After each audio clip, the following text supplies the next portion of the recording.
Critics are highlighting concerns with Alberta's 2025 budget, saying changes to income tax brackets won't be enough to support Calgarians living below the poverty line or those with disabilities. The looming threat of U.S. tariffs is adding to that anxiety. And others have concerns over health care and education funding not keeping up with inflation or population growth. Here's Mark Villani.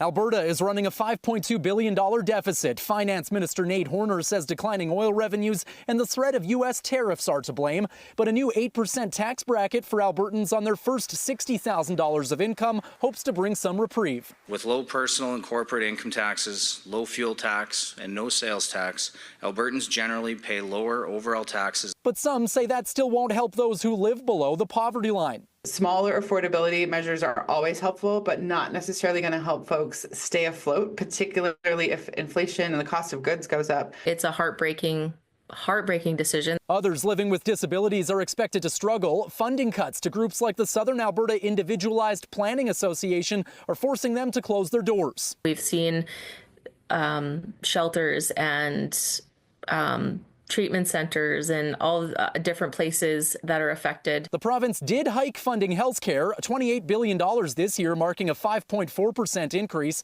But some say that's not enough to address growing population or capacity issues. Flagged in the budget is also a move from the UCP government to transfer 300 land titles and 700 healthcare buildings to the Alberta Infrastructure Department. Maybe they should stop and focus on providing good public services rather than finding partners to come in and make a profit off of our healthcare. If Alberta taxpayers are going to pay, Alberta taxpayers are going to own it. Education is also a hot button issue, and it's costing Calgarians more. $239 for education property taxes in our city compared to $92 in Edmonton. The Premier says it's because the vast majority of students are settling in Calgary. A little bit of support from the communities that are going to be the greatest beneficiaries of that new construction is part of what we had in mind. Calgary will also benefit from increases to transit safety, including funds for more officers and continued support of its low-income transit passes. But experts say long-term plans are still needed. We need more access to housing. We need more wraparound supports. We need more abilities to help people more than the acute issue on the system on that day. And Mark joins us now. Mark, some advocates for the disabled are also concerned about AISH payments.